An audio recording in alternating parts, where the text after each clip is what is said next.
Hi guys, இந்த வீடியோவில் பேகினேஷன்ஸ்னா என்னன்றது அது எப்படி யூஸ் பண்ணலாம்னு சொல்லிட்டு பார்க்கலாம் வாங்க. பேகினேஷன்ஸோட அவுட்புட் எப்படி தான் இருக்கும் பார்க்குறதுக்கு. இது உங்களோட வெப்சைட்டில் ஒரு கண்டென்ட் இருக்குது. உதாரணத்துக்கு ஒரு HTML டியூட்டோரியல் ஒரு வெப்சைட் வச்சுருக்கீங்கன்னு வச்சுக்கோங்களேன். அதில் ஏகப்பட்ட பேஜஸ் இருக்கும் ஓகேவா. எல்லா பேஜஸும் நீங்கள் ஒரே இடத்துல கொடுக்க முடியாது ஓகேவா. இந்த மாதிரி பாட்டமில் இதை எடுத்துகிட்டு நீங்கள் பாட்டமில் கொடுத்துக்கோங்க. இந்த மாதிரி பாட்டமில் கொடுக்கும்போது இந்த நம்பர்ஸ் நீங்கள் கொடுத்துக்கோங்க ஓகேவா. நீங்கள் தமிழ் ராக்கர்ஸ் வெப்சைட்டில் போனாலும் உங்களுக்கு தெரியும் பாட்டமில் இருக்கும். பட் இந்த ரெண்டு சிம்பிள்ஸ் இருக்குது தெரியுமா, மூவ்மெண்ட் ஆகிறதுக்காக ஓகேவா. இப்போ 9 இருக்குது, 9க்கு அப்புறம் நமக்கு என்ன இருக்கும் 10, 11, 12, 13, 14 இருக்குமா. இதை கிளிக் பண்ணால் நீங்கள் நெக்ஸ்ட் பேஜ் போயிடும். போன உடனே அங்கேருந்து ஸ்டார்ட் ஆகும் ஓகேவா. 10, 11, 12 ஓகேவா. அதுதான் ஓகேவா. இது எப்படி பண்ணலாம்னு சொல்லிட்டு நம்ம பார்க்கலாம் வாங்க. ஃபர்ஸ்ட் நாம் என்ன பண்ண போறோம்னா, ஃபர்ஸ்ட் ஒரு டிவ் டேக் ஓப்பன் பண்ணிக்கணும் ஓகேவா. டிவ் டேக்குள்ளார அப்படியே ஃபுல்லாக ஏ டேக், ஏன்னா மூவ்மெண்ட் தானே ஆக போகிறோம். ஒரு பேஜ்லேருந்து ஒரு பேஜ் வந்து மூவ்மெண்ட் ஆக போகிறோம் ஓகேவா. ஏ டேக்கில் ஹெச்எஃப் ஆட்ரிபியூட்டில் ஆஷன் நான் கொடுத்துக்கணும் ஓகேவா. ஏன்னா எங்கள் எந்த பேஜஸும் இல்லை, அதனால் நான் சொல்கிறேன். வெறும் index.html வச்சு மட்டும்தான் நான் வச்சுருக்கேன். இப்போ அப்படி நான் டூப்ளிகேட் மட்டும் பண்ணிக்கிறேன் ஓகேவா. உதாரணத்துக்கு 1லேருந்து 10 ஓகேவா. இது 1ன்னு வச்சுக்கோங்க. அப்படின்னா 9, 11, 12 ஓகேவா. 12 டைம்ஸ் பண்ணணும். ஷிஃப்ட்டு ஆல் டவுன் கொடுங்க. 1, 2, 3, 4, 5, 6, 7, 8, 9, 10, 11 ஓகேவா. 11 ஓவரால் 12 ஓகேவா. ஏன்னா கிரேட்டர் தென் லெஸ் தென் வந்து போடுவோம் நம்ம, அதை நான் சொல்ல வரேன் ஓகே. அந்த சிம்பிள் சொல்கிறேன், அந்த சிம்பிளை தான் நான் கிரேட்டர் தென் லெஸ் தென் நான் சொல்கிறேன் நான் ஓகேவா. அதுக்கு நாட் கொடுங்க. நாட்டு LAQUO ஓகேவா. அந்த சிம்பிள் மட்டும் வந்திருக்கான்னு பார்ப்போம். நம்ம ஜூம் பண்ணிக்கிறேன் ஓகே. நமக்கு சிம்பிள் வந்துச்சு ஓகேவா. இந்த சிம்பிள் தான் நமக்கு வேணும் ஓகே. இதோட ஆப்போசிட் சிம்பிள் நான் அப்படி ஃபஸ்ட்டு போட்டுக்கலாம். RAQUO ஓகேவா. ஓகே இப்போ ஒரு தான் பார்த்துக்கோங்க சிம்பிள் ஓகே. 2 சிம்பிள் நமக்கு வந்துடுச்சு ஓகே. இப்போ நம்ம நம்பர்ஸ் வந்து ஆட் பண்ணிகிட்டே போகலாம் ஓகேவா. 1லேருந்து 9 வரைக்கும் ஈஸியாக ஆட் பண்ணிக்கலாம்.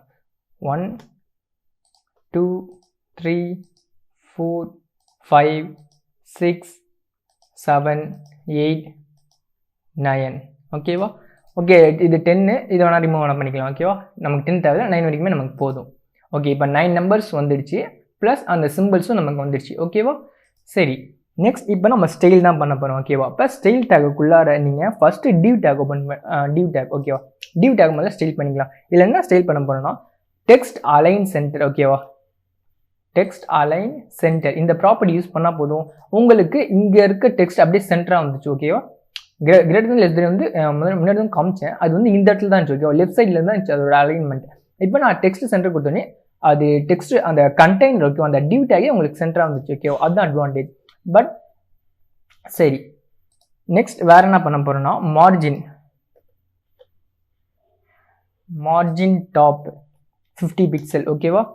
ஏன்னா அது கொடுத்தா தான் நல்லா இருக்கும் பார்க்கறதுக்கு ஓகேவா. பட் நம்ம ரியல் டைமில் இதை பண்ணும்போது நம்ம பாட்டமில் தான் நம்ம வச்சிருப்போம் ஓகேவா. ரியல் டைமில் நான் எக்ஸாம்பிளுக்காக நான் டாப்லேயே வச்சிருக்கேன் ஓகேவா. சரி, அடுத்து நெக்ஸ்ட் வேற என்ன பண்ண போறோம்னா, நம்ம ஏ டேக் தான் ஸ்டில் பண்ண போறோம் ஓகேவா. நெக்ஸ்ட் ஓகே, ஏ டேக்குள்ளார டெக்ஸ்ட் டெக்கரேஷன் ஒரு ப்ராப்பர்ட்டி ஓகேவா. டெக்ஸ்ட் டெக்கரேஷனில் நன்னு கொடுங்க ஓகேவா. டெக்ஸ்ட் கலரும் பிளாக் ஆகிடும், அண்டர்லைனும் நமக்கு இருக்காது ஓகேவா. ஓகே, டெக்ஸ்ட் கலர் பிளாக் ஆகலை, சரி ஓகே விடுங்க, ஒன்றும் ப்ராப்ளம். நமக்கு அண்டர்லைன் போயிடுச்சு ஓகேவா. சரி, நெக்ஸ்ட் வேற என்னன்னா கலர், நம்ம கலர் வந்து பிளாக் கலர் வச்சுக்கலாம் ஓகேவா. Black okay. இப்போ நம்ம பிளாக் கலர் நம்ம ஓனாகவே கொண்டு வந்துட்டோம். நெக்ஸ்ட் வேற என்ன பண்ணலாம், நம்ம பேடிங் வேணால் கொடுத்துக்கலாமா. பேடிங் கொடுத்தோடனே நமக்கு பார்த்தா ரொம்ப அழகாக இருக்கும் ஓகேவா. ஏன்னா ஸ்பேசஸ் ரொம்ப நெருக்கமாக இருக்குது, அதனால் நம்ம வந்து பேடிங் வந்து கொடுத்துக்கலாம். 8 பிக்சல் டாப்பு பாட்டம் ஓகேவா. டாப்பு பாட்டம் 8 பிக்சல் நம்ம கொடுக்குறோம். அடுத்தது 16 பிக்சல் வந்து ரைட் சைடு லெஃப்ட் சைடு ஓகேவா. 16 பிக்சல் ஓகே. நான் ஜூமிங் அதிகமாக வச்சுருக்கேன், ஜூமிங் ரீசெட் பண்ணிக்கிறேன் ஓகே. ரீசெட் பண்ணிவிட்டேன். ஃபாண்ட் சைஸ் வந்து சின்னதாக இருக்குது ரொம்ப ஓகேவா. அந்த ஃபாண்ட் சைஸ் வந்து நம்ம பெருசு பண்ணிக்கலாம். ஃபாண்ட் சைஸ் வந்து பெருசு பண்ணுறதுக்கு என்ன யூஸ் பண்ணுவோன்னா, ஃபாண்ட் சைஸ் ப்ராப்பர்ட்டியில் போயிட்டு எவ்வளோ வச்சுக்கலாம், ஒரு 20 பிக்சல் வச்சுக்கலாம் ஓகேவா. எனக்கு 20 போதும், உங்களுக்கு அதிகமாக வேணால் நீங்கள் அதிகமாக வச்சுக்கோங்க ஓகேவா. ஓகே 20 இவ்வளோ தான். ஏன்னா பாட்டமில் நம்ம ஷோ பண்ண போகிறோம் ஓகே. ரொம்ப பெருசாக கூட ஷோ பண்ணக்கூடாது, ஓரளவு சுமாராக தான் இருக்கும் ஓகேவா. ஃபாண்ட்டோட சைஸு நான் வந்து ஜூம் வேணால் பண்ணிக்கிறேன் ஓகேவா. உங்களுக்கு தெரியுன்றதுக்காக நான் ஜூம் பண்ணிக்கிறேன் ஓகே. நெக்ஸ்ட் வேறு என்ன பண்ண போகிறோம்னா, பார்டர் ரேடியஸ் ஓகேவா. Okay, first border property use பண்ணி பார்த்தா பார்டர் ரேடியஸ் சொல்லிட்டேன். பார்டர் 1 பிக்சல் சாலிடு அதோட ஸ்டைல் வந்து சாலிட். அதோட கலர் வந்து ஒரு கிரே மாதிரி இருக்கும் ஓகேவா. ஆஷ் டிடின்னு குடிச்சுக்கோங்க, ட்ரிபிள் டி கொடுங்க, இது ஒரு கிரே ஓகேவா. பார்டர் வந்து நமக்கு கிடச்சிச்சு ஓகேவா. இது வந்து ஒரு ஸ்கொயர் ஷேப்பில் இருக்குது ஓகே. ஓகே இதை ரேடியஸ் கொடுத்து நம்ம கொஞ்சம் கர்வாக மாற்றும் அதோட பார்டர் மட்டும் ஓகேவா. அதுக்கு பார்டர் ஐஃபன் ரேடியஸ் ப்ராப்பர்ட்டி யூஸ் பண்ணி அதுக்கான ரேடியஸ் வந்து ஒரு 5 பிக்சல் அந்த மாதிரி கொடுத்துக்கலாம் ஓகேவா. ஓகே நமக்கு கிடச்சிடுச்சு ஓகேவா. ஓகே இப்போ நமக்கு பார்க்க அழகாக இருக்குது நமக்கு. சரி இதுக்கு நம்ம என்ன பண்ண போறோம்னா, இப்போ உதாரணத்துக்கு யூசர் வந்து ஃபர்ஸ்ட் பேஜை விசிட் பண்ணிட்டு இருக்கான் ஓகேவா. அப்படின்னு மென்ஷன் பண்ணுறதுக்கு ஒரு பேஜுக்கும் விசிட் பண்ணுவோம் ஓகேவா.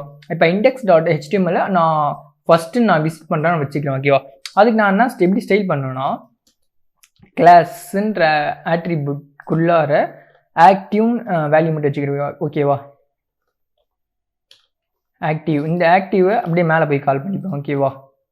Dot active. ஓகே டாட் ஆக்டிவ்ல இதில் என்ன பண்ண போகிறோம்னா பேக்ரவுண்ட் கலர் மட்டும்தான் கொடுக்க போகிறோம் ஓகேவா. பேக்ரவுண்ட் ஐஃபன் கலர் ஆர்ஜிபியில் 199 கொடுங்க. 199,199,199 ஓகே. இது ஆக்டிவ். சாரி இந்த கலர் வந்து நம்ம இங்கே யூஸ் பண்ண மாட்டோம், நம்ம ஹோல் ப்ராப்பர்ட்டி யூஸ் பண்ணுவோம் ஓகேவா. இப்போதைக்கு நான் இதை அப்படியே கட் பண்ணிக்கிறேன். கட் பண்ணிட்டு இது எங்கே யூஸ் பண்ணுவேன் நான் எப்படின்னா, இந்த பட்டன்ஸ் மேலே கை வைக்கும்போது மவுஸை வைக்கும்போது அதுக்கு ஹோவர் ஆகணும் ஓகேவா. அந்த ஹோவர் மட்டும் யூஸ் பண்ணிக்கலாம்.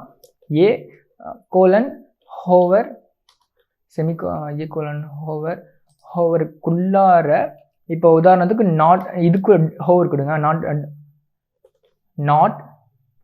நாட் கொடுத்தீங்கன்னா இப்போ இது உதாரணத்துக்கு அந்த பட்டன் இருக்குல்ல, அந்த பட்டனுக்கு மட்டும் நமக்கு அந்த பேக்ரவுண்ட் கலர் வந்து வராது ஓகேவா.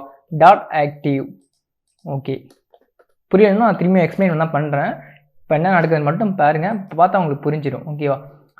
இங்கே பாருங்கள், மவுஸை வைக்கும் போது பேக்ரவுண்ட் கலர் வந்து ஒரு கிரே கலர் வருது ஓகேவா. பட் அந்த 1 இருக்குல்ல அதுக்கு மட்டும் வராது ஓகேவா. பார்த்தீங்களா, அந்த 1ன்ற இந்த ப்ராப்பர்ட்டிக்கு மட்டும் நமக்கு வரவே இல்லை, அந்த டேக்கு மட்டும். ஏன்னா இந்த நாட்டுன்ற யூஸ் பண்ணிருக்கேன், ப்ளஸ் அதுக்குள்ளார டாட் ஆக்டிவ் ஓகேவா. டாட் ஆக்டிவ்ன்றது இந்த கிளாஸ் ஓகேவா. அப்படின்னா இந்த கிளாஸ் மட்டும் ஓகேவா, அதான் அந்த டேக் மட்டும் நமக்கு பேக்ரவுண்ட் கலர் வந்து வராது. அதுக்கு பதிலாக இந்த இடத்துல பேக்ரவுண்ட் கலர் நம்ம ரெட்டுன்னு கொடுக்க போகிறோம் ஓகேவா. Background colour red. இப்போ பாருங்க, இப்போ ரெட் ஆயிடுச்சு நமக்கு ஓகேவா. பட் ரெட் ஆகிடுச்சு, இதோட டெக்ஸ்ட் கலர் மட்டும் ஒயிட்டாக இருந்தால் நல்லாயிருக்கும் ஓகேவா. அதனால் நம்ம என்ன பண்ண போகிறோம்னா கலர் ப்ராப்பர்ட்டி யூஸ் பண்ணி ஒயிட்டு ஓகே. ஒயிட் ஆகிடுச்சா, இப்போ பார்க்க நல்லா இருக்கா உங்களுக்கு. ஓகே காய்ஸ், இதோட இந்த வீடியோ முடிஞ்சு. Thank you guys.